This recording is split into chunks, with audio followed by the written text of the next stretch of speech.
ओम तत्सत्। श्रीमते रामचंद्राय नमः। श्रीमते रामानंदाचार्याय नमः।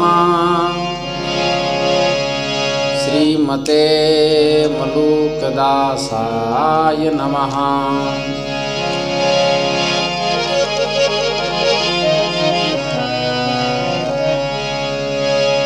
विश्वेशं माधवं धुन्धिं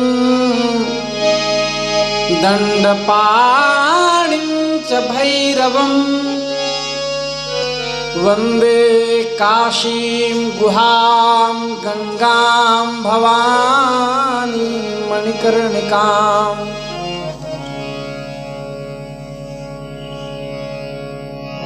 शंकरं शंकराचार्यं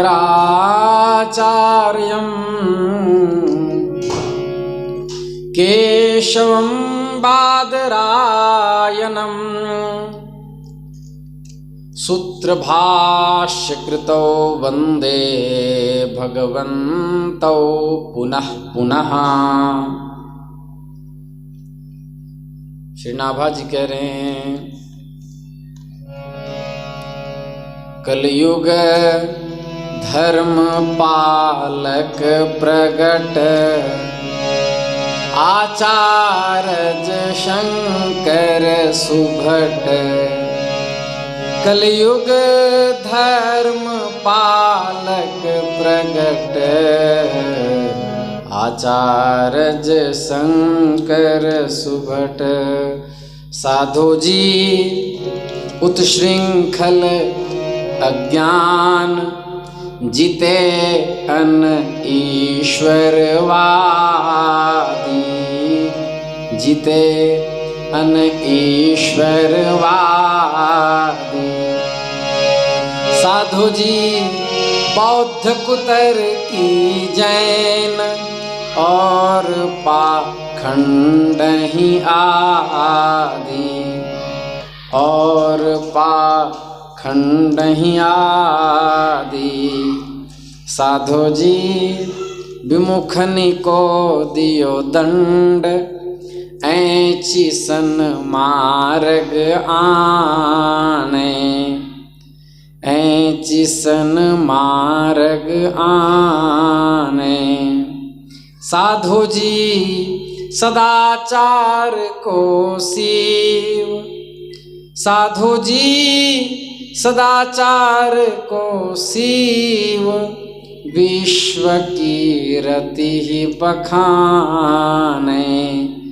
विश्व की रति ही बखाने। ईश्वरांश अवतार मही मर्यादा मांडी अघट। कलयुग धर्म पालक प्रगट आचार्य शंकर सुभट। श्री वृंदावन बिहारी लाल की जय। नमः पार्वती पतये हर हर महादेव।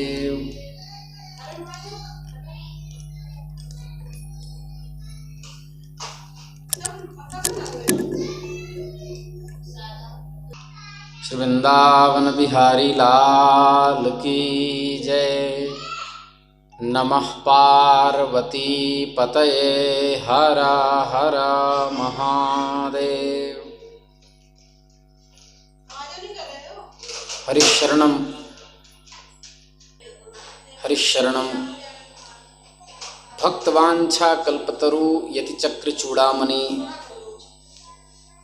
भगवान दुर्जटी शंभु विश्वनाथावतार जगतगुरु यतीश्वर श्री शंकराचार्य महाराज की महती कृपा करुणा से हम आप सब उनके पावन चरित्र के श्रवण का परम सौभाग्य प्राप्त कर रहे हैं। थोड़ा साउंड कम कर दो।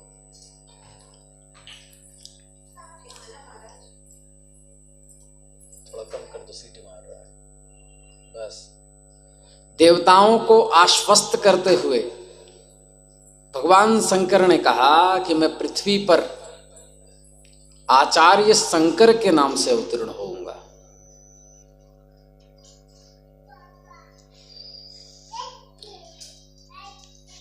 और जैसा कि हम लोग सभी जानते हैं, उन्होंने कहा कि मैं ब्रह्मसूत्र पर अद्वैतवाद भाष्य का प्रणयन करूंगा। हम लोग सभी जानते हैं कि वेदों के 3 कांड हैं, कर्मकांड, उपासना कांड, जिसका दूसरा नाम है दैवत कांड, और तीसरा है ज्ञान कांड। कर्मकांड का सूत्र रूप में निबंधन भगवान जैमिनी ने किया। इन्होंने जो ग्रंथ लिखे उसका नाम है जैमिनी न्यायमाला। वह 12 अध्याय में है। इसको न्याय साहस्री के नाम से भी जाना जाता है। इसी को पूर्व मीमांसा कहते हैं। और इस पर पूर्व मीमांसा पर महाविद्वान शबर स्वामी का विस्तृत साबर भाष्य है। कर्मकांड का उद्धार स्वामी कार्तिकेय ने कुमारिल भट्ट के रूप में अवतीर्ण होकर किया। उपासना कांड को दैवत कांड कहते हैं। इसमें देवताओं की उपासना तथा योग का वर्णन किया गया है।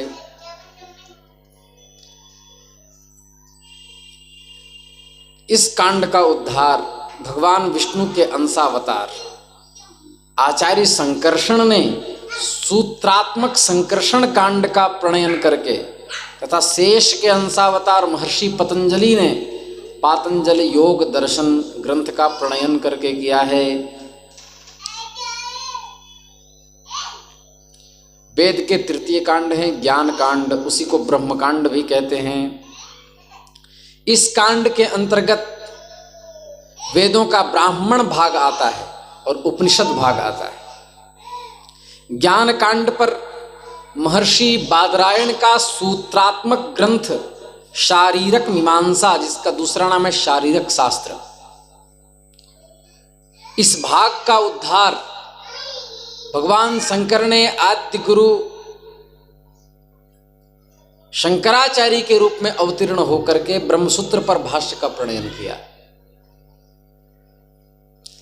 स्वामी महासेन के अंशावतार, भगवान कार्तिकेय के अंशावतार कुमारिल भट्ट ने वेद विरोधी बौद्धों को तथा उससे भी इतर जो वेद का खंडन कर रहे थे, पाशुपत मतावलंबी तथा च कापालिक लोग जो वेद की निंदा करते थे, बौद्ध लोग भी वेद की निंदा करने लगे थे, कल हम लोगों ने सुना। तो उनको शास्त्रार्थ में परास्त करके कुमारिल भट्ट ने वेदार्थों की सत्यार्थता का प्रतिपादन किया।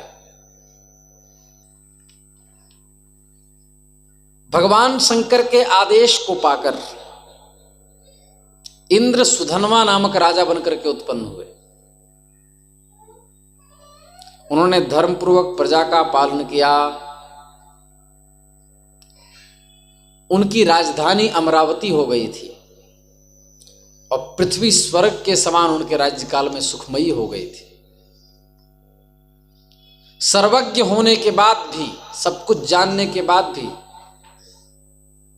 सुधन्वा बनावटी श्रद्धा बौद्धों में रखते थे ताकि बौद्धों को भ्रम न हो।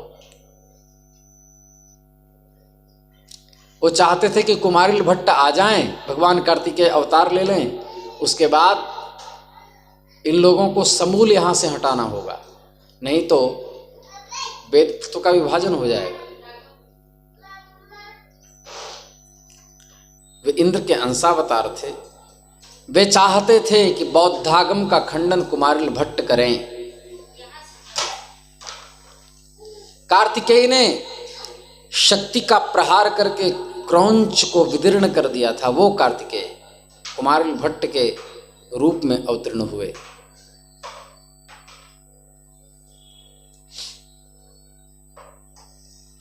और पृथ्वी पर अवतीर्ण होकर उनका नाम भट्टपाद पड़ा।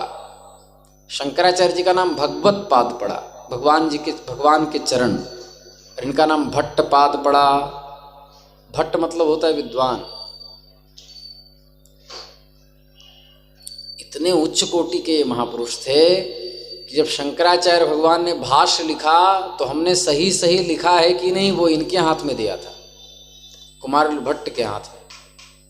मैं चाहता हूँ कि हमारी कुछ पंक्तियों पर आप भी कुछ लिखें और इस पर हस्ताक्षर करें। अभी आगे आप सुनेंगे। लेकिन कुमारिल भट्ट के हाथ पांव सब जल चुके थे, क्योंकि उन्होंने बौद्ध को गुरु बनाया। बौद्धों के रहस्य को जानने के लिए बौद्धानुयायियों में से गुरु बना करके उसके रहस्यात्मक ग्रंथों को पढ़ने लगे, क्योंकि बौद्धों के पास कुछ ऐसे ग्रंथ थे जो किसी के पास नहीं था, और वह त्रिशूल की तरह काम करता था। शास्त्रार्थ में उस शास्त्र का प्रयोग करते थे तो कोई भी हारे बिना नहीं रहता था। तो बौद्ध बन करके, सर मुड़ा करके, बौद्ध भिक्षुओं की तरह वेश धारण करके कुमारिल भट्ट इनके खेमे में रहने लगे। और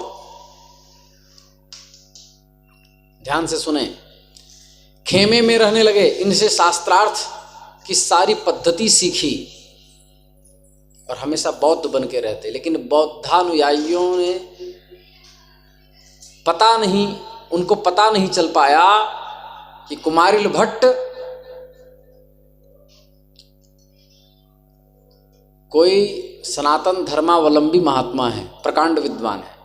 और जब सब लोग सो जाते थे तो रात्रि में गुरु जी की पोथी निकाल करके सब कंठस्थ कर जाते थे। रात्रि में सब सोते थे, ये कंठस्थ करते थे। एक बार खोल दो ना, फिर बजा देंगे वो।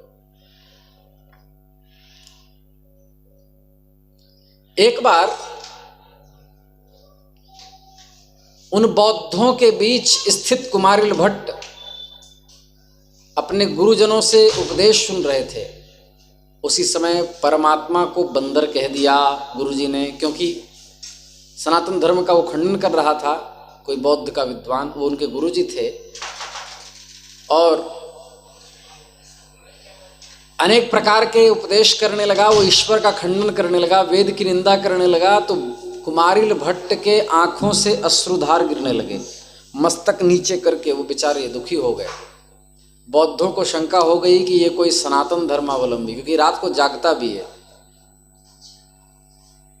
तो वहां से भाग गए। तब तक वो सारा शास्त्र कंठस्थ कर चुके थे। फिर शास्त्रार्थ किया, बौद्धों को परास्त किया। इस प्रायश्चित्त को करने के लिए कि हमने गुरु विरोध किया है, इसके लिए संपूर्ण शरीर में भूसी डाल करके आग लगा ली कुमारिल भट्ट ने, कि मैं इस शरीर को जला दूंगा, क्योंकि इस शरीर से हमने गुरु अपमान किया है। जब इतना केवल शेष बचा था, उसी समय भगवत पाद श्री शंकराचार्य भगवान गए थे उनके पास। आप मेरे भाष्य का प्रणयन करें। बोले मेरे पास हाथ नहीं है, मैं हस्ताक्षर नहीं कर सकता, मेरे नीचे के सारे अंग जल चुके हैं। वो तो मैंने अपने संकल्प के बल से प्राण को धारण कर रखा है कि मैं तिल तिल कष्ट पाऊं।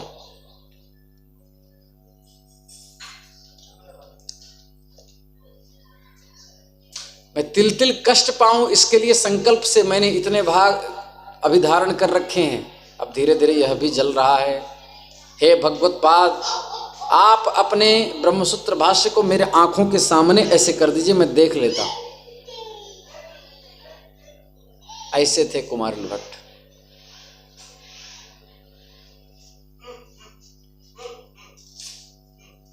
ये आगे की बात है।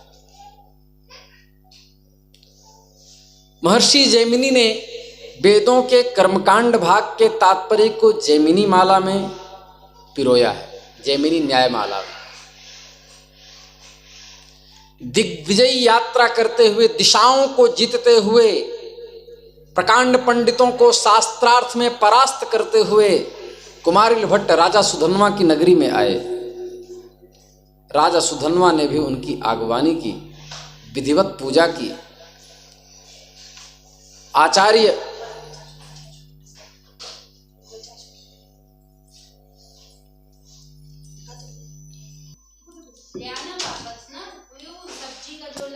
आचार्य कुमारिल ने राजा को आशीर्वाद प्रदान करके स्वर्ण सिंहासन पर आसीन हुए। आचार्य कुमारिल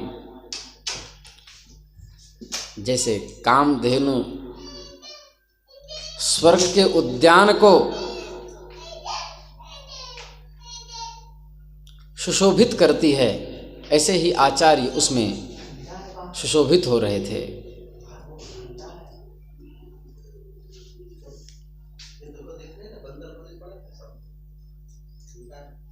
इसके बाद कुमारिल भट्ट ने व्याजोक्ति से कुछ कहा। व्याजोक्ति कहते हैं बहाने से व्यंग करना, जैसे किया गया। व्याजोक्ति से कहा कि यदि हे पिक, कौवे को देख करके, हे पिक, यदि तुम्हारा संबंध कानों को कष्ट पहुंचाने वाली आवाज करने वाले नीच कौवों के साथ नहीं होता तो निश्चित रूप से तुम प्रशंसनीय होते। कुमारिल भट्ट के वाक्य है। इसका अर्थ ये हुआ, वो सुधन्वा राजा को कह रहे थे, क्योंकि सुधन्वा राजा बौद्धों में बनावटी श्रद्धा रखते थे। तो बौद्धों में जो श्रद्धा रखते थे, जो नीच थे, जिन लोगों ने वेद का विरोध किया, जो दूसरे के द्वारा मरवा करके मांस खाते थे, इसी व्याजोक्ति में कहा कि जिस तरह कौवा का मलिन स्वभाव होता है, उसी तरह बौद्धों के भी दुष्टाचरण के कारण मलिन स्वभाव है। जिस तरह कौवा नीच पक्षी है, मल भोजी है, गंदगी खाता है, उसी तरह बौद्ध भी दोषैक प्राण हैं स्वभाव के। जिस तरह कौवा कर्णकटु ध्वनि करता है, उसी तरह बौद्ध भी वेदों के प्रति निंदामयी बातों को कहते हैं। इस तरह कौवा और बौद्धों में कोई अंतर नहीं है। कहने का अभिप्राय कुमारिल भट्ट का यह था कि गुणी राजा को भी कभी नीच पुरुषों के साथ संबंध नहीं रखना चाहिए।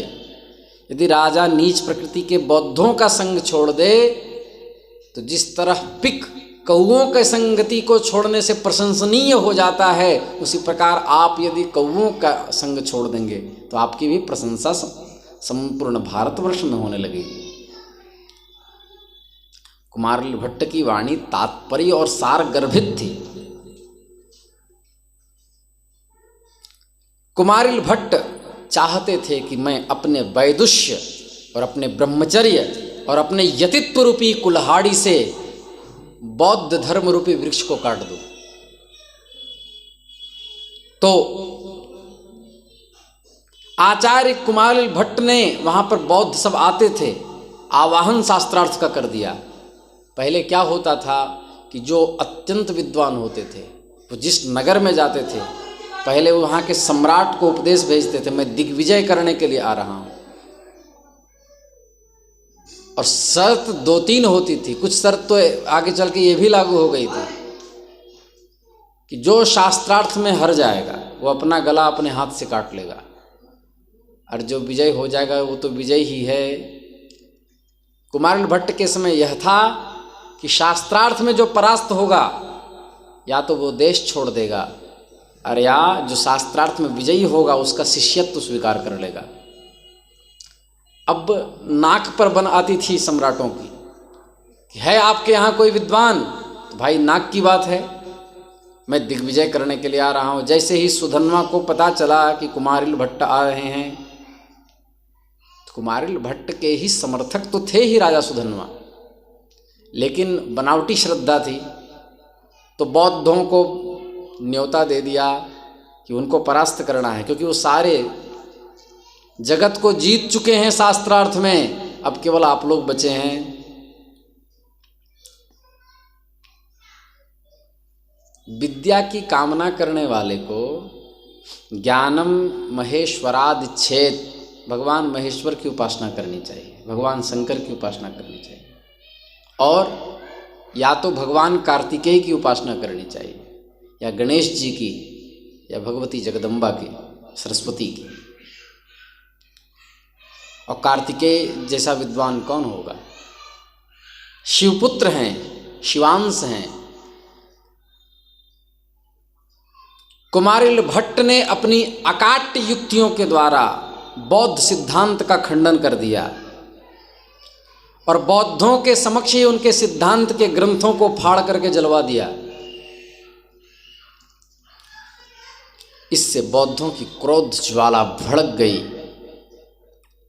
क्रोध से उनके मुख लाल लाल हो रहे थे। बौद्ध विद्वान अपने पक्ष के समर्थन में जिन वाक्यों को कहते थे, उपनिषद से उठा करके उन्हीं वाक्यों का संस्कृत में खंडन कर देते थे। इतनी प्रतिभा थी, सारे ग्रंथ कंठस्थ थे उनको, और बौद्धों के बीच जो पढ़कर आए थे वह भी कंठस्थ था। इस तरह से वाद से अत्यधिक वाद विवाद से कोलाहल होने लगा।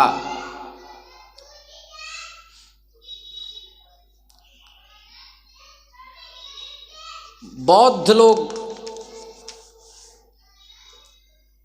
कुमारिल भट्ट पर विजय पाने के लिए वादाहव का नियम रखा। वादाहव क्या होता है? वादाहव का अर्थ है कि वादाहव मत में किसी विजयी पुरुष का भी मत यह नहीं कहा जाता कि सत्य, जब तक वह मत की सत्यता, जब तक वह किसी कसौटी पर चमत्कार की दृष्टि से न हो। जैसे बौद्धों ने कहा, जो व्यक्ति पर्वत की शिखर से नीचे पृथ्वी पर कूदे और फिर भी घायल न हो, उसी का मत सत्य माना जाएगा। ये बौद्धों ने नियम रखा। अब बोला कुमारिल भट्ट जी, आप ही बार बार हमारे मत का खंडन करें, पहले आप कूदेंगे। राजा की बातों को सुनकर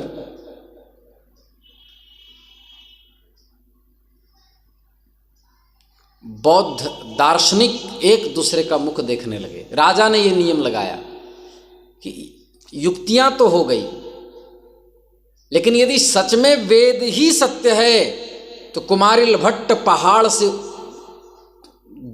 कूदें, छलांग लगाएं। यदि उनको क्षति नहीं होती है तब वो सत्य हैं, किंतु यदि उनको क्षति होती है तब फिर विजय बौद्धों की होगी, तो फिर बौद्ध कूदें। यदि उनको भी क्षति होती तो दोनों मत निराधार हैं। यह सुनकर के ब्राह्मण श्रेष्ठ कुमारिल भट्ट वेदों का स्मरण करते हुए पर्वत के शिखर पर चढ़ गए और हाथ में जल लिया। वेद यदि प्रामाणिक है तो मेरी कोई भी क्षति न हो। ऊपर से उन्होंने छलांग लगा दी।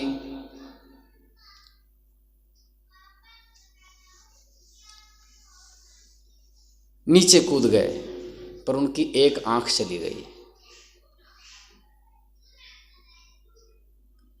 यहां पर तो कहीं कहीं ये मत है, कहीं कहीं है कि उनका बाल भी बांका नहीं हुआ, कहीं कहीं है कि एक आंख चली गई। तब ब्रह्मा जी ने आकाशवाणी की कि हे कुमारिल भट्ट, आपकी एक आंख इसलिए गई है क्योंकि आपने कहा वेद यदि प्रामाणिक हो तो मुझे कोई क्षति नहीं हो, इसलिए एक आंख गई, क्योंकि वेद में शंका की दृष्टि है आपकी। यदि आप ये कहते कि वेद ही प्रामाणिक है तब मुझे कोई क्षति नहीं, ही यदि शब्द लगाते तो आपकी आंख नहीं जाती। वेद ही प्रामाणिक है, अन्य सभी अप्रामाणिक हैं। पुराण, उपनिषद स्मृति इसलिए प्रामाणिक है क्योंकि वो वेद का समर्थन करते हैं। जहां कहीं भी पुराणों में वेद विरुद्ध यदि बातें आ जाए तो वह प्रामाणिक नहीं माननी चाहिए। महात्मा बुद्ध भगवान के अवतार होने के बाद भी उनके सिद्धांत प्रामाणिक इसलिए नहीं हुए क्योंकि वह वेद विरुद्ध थे। और भगवान शास्त्र योनि हैं, भगवान की माँ शास्त्र हैं, शास्त्र भगवान को उत्पन्न करते हैं हम लोगों के बीच। शास्त्र योनित्वात् ब्रह्मसूत्र ही है। लेकिन कहीं कहीं ये मत है कि पर्वत से शिखर से कूद पड़ने पर भी कुमारिल भट्ट घायल नहीं हुए। वेद ने उनकी रक्षा कर ली, वे पूर्ण रूप से स्वस्थ थे। लेकिन बौद्धानुयायी डर के मारे हाथ थरथर कांपने लगे, पांव कांपने लगे, हम पर्वत पर कैसे चढ़ें।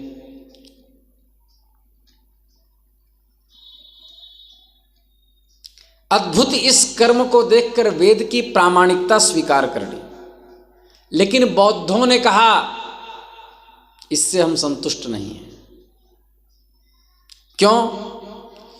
क्योंकि पहाड़ से कूदने पर भी देह की रक्षा मणि, मंत्र या औषधि के बल से की जा सकती है। जैसे कोई कौस्तुभ मणि गले में पहन ले, जो भगवान के गले में है, तो उसके शरीर को, जो उसको धारण करता है, उसको कोई क्षति नहीं होती।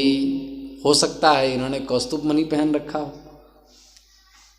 मंत्रों में भी ये विचित्र शक्ति देखी जाती है कि गारुड़ मंत्र आदि का स्मरण करने पर विषैले सर्प भी शांत हो जाते हैं। और कोई यदि विषैला सर्प किसी को डस ले या कोई धोखे से विष खा लिया हो, गारुड़ मंत्र का जप करने पर विष समाप्त हो जाता है। ये औषधियों का महाप्रभाव है। वाल्मीकि रामायण में महाबली जामवंत ने 4 दिव्य औषधियों को हनुमान जी को बतलाया है। वह औषधि पर्वत जो ऋषभ पर्वत और कैलाश पर्वत के बीच है, वहां लिखा है 4 दिव्य औषधियां हैं। मृत संजीवनी, विशल्यकर्णी, सुवर्णकर्णी और संधानी, ये 4 औषधियां हैं। मृत संजीवनीं चैव विशल्यकर्णीमपि सुवर्णकर्णीं चैव संधानीं च महौषधीं। 6ठे सर्ग के 74 अध्याय का 33वां श्लोक जामवंत जी ने कहा है। मृत संजीवनी मृत जीवनों को जीवन दान करने में होती है। और उसको खिलाया भी नहीं था, केवल लक्ष्मण जी के नाक के पास ले गए थे, वो खड़े हो गए। शक्ति बाण से मृत्यु को प्राप्त होने के बाद भी वो जीवित हो गए।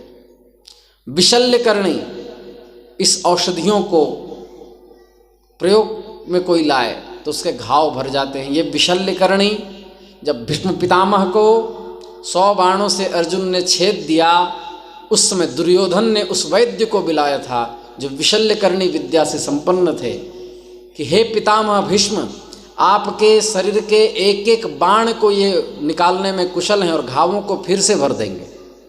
लेकिन भीष्म पितामह ने मना कर दिया था कि वीरों से उसकी सैया मत छीनो, इससे हमारे वीरत्व का अनादर होगा।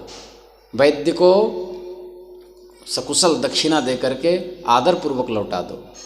मुझे अब ये सैया अच्छी लग रही है क्योंकि ये वीर अर्जुन के हाथ के बाण से बने हुए हैं। सुवर्णकर्णी औषध का कोई सेवन करे तो वो सुंदर हो जाता है। संधानी औषधि टूटे हुए अंगों को जोड़ देती है। इस प्रकार बतलाया कि जिस प्रकार औषधियों के गंध मात्र को सूंघने पर लक्ष्मण स्वस्थ हो गए, उसी प्रकार हो न हो कुमारिल भट्ट ने कोई षड्यंत्र किया होगा।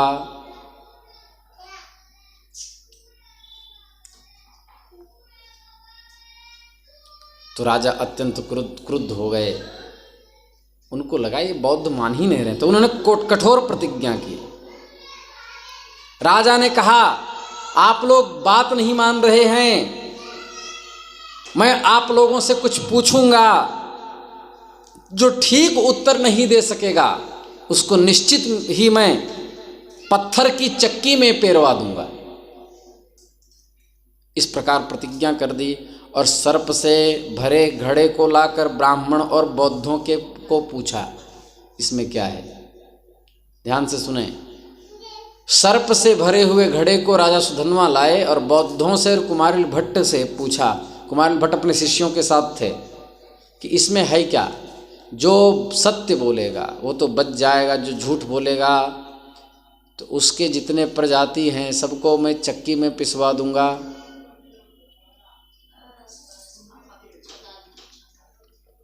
राजा के प्रश्न को सुनकर सबने विचार किया, हम इसका निर्णय प्रातः कल करेंगे।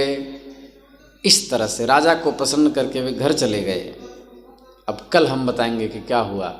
श्री वृंदावन बिहारी लाल की जय। नमः पार्वती पतये, हर हर महादेव।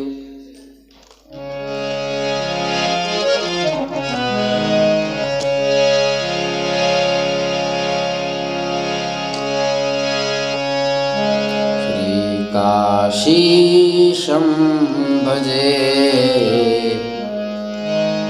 विश्वनाथं भजे,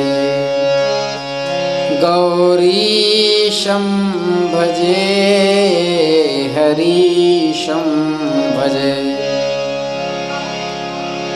रामेशं भजे दिनेशं भजे, रमेशं भजे सतीशं भजे, श्रीकाशीशं भजे विश्वनाथं भजे, गौरीशं भजे हरीशं भजे, काशीशं भजे।